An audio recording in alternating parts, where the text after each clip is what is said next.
All right. So the structure of American elections leads us to having a two-party system.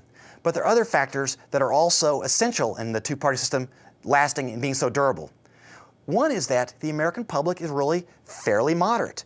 We're not a country that has clear, strong, permanent ideological divisions. We don't have ethnic groups that have strong solidarity over a particularly liberal or conservative position. We don't have religious groups that have tried to create parties. Most Americans feel rather comfortable either becoming a Republican or a Democrat or somewhere in between. So we don't have those kind of divisions that would lead to minor parties.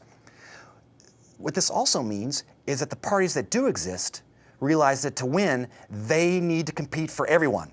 They need to compete for those people who have views that are more extreme than them. Consider this.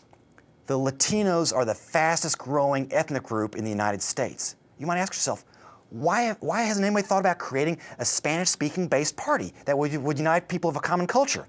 Well, the reason for that is the Latinos could not compete effectively at the national election to win a presidential campaign. The Republicans and the Democrats have incentives to compete for those votes and to win those votes. The Republicans and Democrats try to obtain them, to bring them into the parties, and this has been successful rather than having different ethnic or religious or ideological groups fracturing off and creating many of their splinter parties. Strong voices can also play a better role and a more important role within parties than outside. Consider the very, very interesting candidacy of Patrick Buchanan. Ran for president in 1996 as a Republican, did not win the nomination, but stayed within the party and really made a strong pitch to have the Republican platform represent his views and the views of his supporters. So staying within the party had a strong impact on what the Republican Party stood for. In the 2000 presidential campaign, Buchanan originally ran as a Republican and then left the party to become a part of the Reform Party. He had much less impact on the results as a third-party candidate, as a minority party candidate, than he would have if he'd remained in the Republican fold. Now, the two-party system is not our only choice. Plenty of other countries around the world have multi-party systems. Consider, again, let me remind you of the United States example. If we looked at the United States House of Representatives in the year 2000, we find that it's narrowly split between the Republicans, who have a very slight majority, the Democrats, almost 50%, and only 2 people are not affiliated with either party, So we have a majority party and really just one minority party. Other countries do things differently. If we look at Germany, for instance, we can see an array of parties that have representation in their legislature, so that there is no majority party. In fact, the Social Democrats are the largest at 40%, but there's also 6 parties, relatively small, represented there. How does this happen?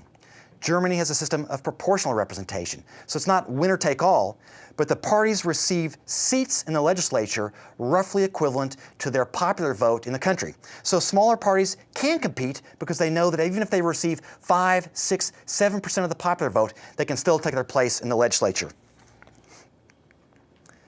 There have been some third parties that have played a role in American politics, especially at the presidential level. Let me just give you a couple quick examples of that. Since 1960, we've had at least 3 different parties arise. In 1968, George Wallace and the American Independent Party played a role, won several states, possibly influenced the outcome of that election, but it faded away as George Wallace became less important for the political scene. Similarly, in 1980, John Anderson broke away, created his own party, but since it was based on his candidacy rather than a coherent set of ideals, it faded away when he lost.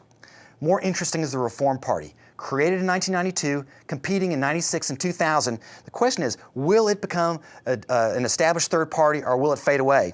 We don't know because it's not clear whether it's the party of Ross Perot, who competed very effectively in 1992 and 96, and since he did not run for himself for president in the year 2000, that party was less important, and it's not clear that that party will survive his absence. So it's not certain at all whether we'll have anything that will interrupt the dominant two-party competition in the United States. So, is 2 parties the only way of governing? No. Other countries have multi-party systems that allow more voices to come into the government, but also can be more fragile because it's harder to create a majority coalition. The American system has 2 parties, easier to create majorities, harder to bring the diverse voices in, or can be harder to bring diverse voices in. Now, do the 2 parties adequately represent the American public? I'm not sure.